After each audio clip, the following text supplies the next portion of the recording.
Assalamualaikum dan salam sejahtera semua murid yang dikasihi. Okey, bertemu semula kita selepas cuti Hari Raya Aidilfitri 2021. Okey, untuk hari ini kita akan lihat tajuk Lindungi Si Kecil, Bahasa Melayu tahun 4. Okey, muka surat 60 dalam buku teks masing-masing. Okey, diharap semua telah sedia dengan bahan pembelajaran masing-masing di rumah.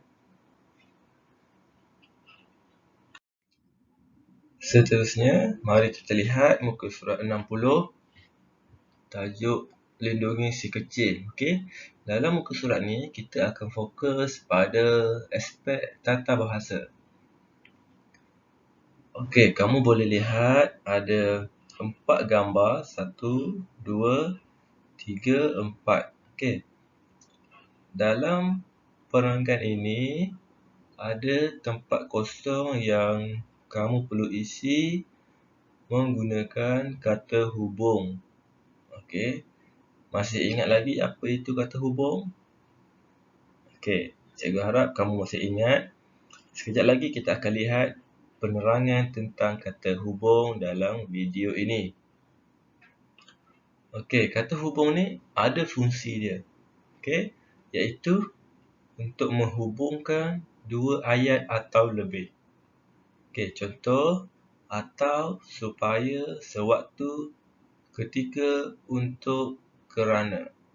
Okey, dalam gambar 1 hingga 4 ni, tempat kosong ni cikgu ulang lagi sekali, kamu perlu Dorothy pergi tulis bercuti untuk jawapan menenangkan fikiran. berdasarkan kata hubung yang sesuai. Dia Okey. duduk di atas bukit hingga waktu senja. Terlihat dekat bawah ni aktivitinya Pemandangan ialah di situ menulis sangat ayat cantik ketika menggunakan matahari kata terbenam. hubung.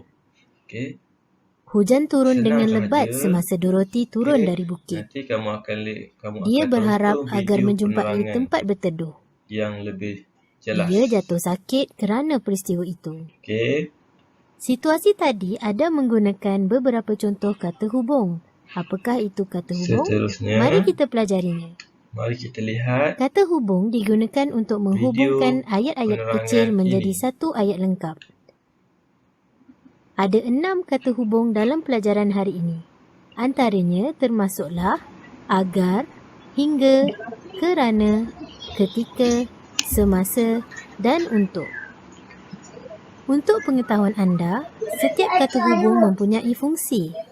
Agar dan untuk berfungsi untuk menyatakan tujuan atau harapan. Hingga berfungsi untuk menyatakan had sesuatu. Kerana berfungsi untuk menyatakan sebab. Akhir sekali, ketika dan semasa berfungsi untuk menunjukkan masa.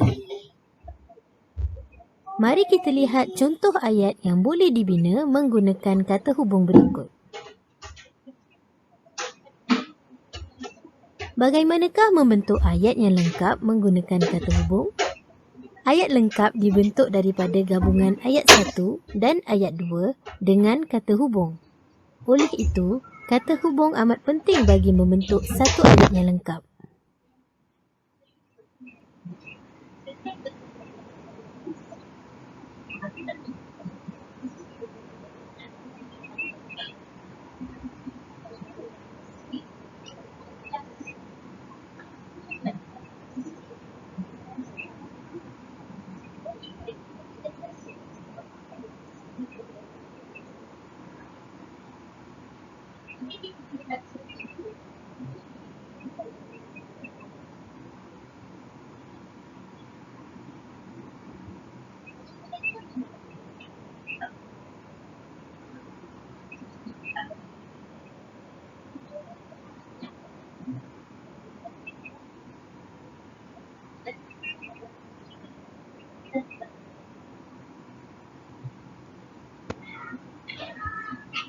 Okey, itulah penerangan tentang kata hubung. Okey, cikgu harap dalam video ni jelas apa itu kata hubung.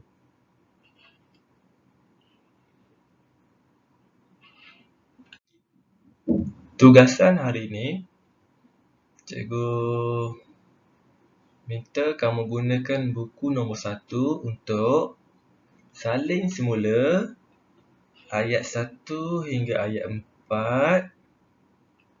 Okey, ni ayat 1, ayat 2, ayat 3 dan ayat 4 serta munshi cilik dalam buku nombor 1.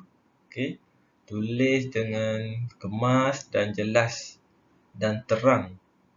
Okey, ada antara kamu menggunakan pensel yang warnanya pudar. Okey, pastikan dia betul-betul terang untuk mudah dibaca. Okey, dan pastikan jawapan kamu digariskan. Okey, seperti contoh yang cikgu tunjukkan sekarang ini. Okey, supaya mudah untuk cikgu semak jawapan yang kamu tulis. Okey, ada 1, 2, 3, 4, 5, 6. Ada 6 tempat kosong yang kamu perlu tulis kata hubung yang sesuai. Okey.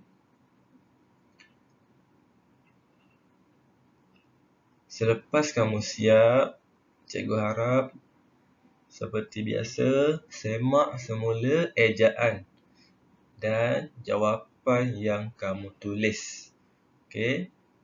Ada di antara kamu yang suka melakukan kesilapan ejaan yang tak sepatutnya. Contohnya tertinggal huruf, tertinggal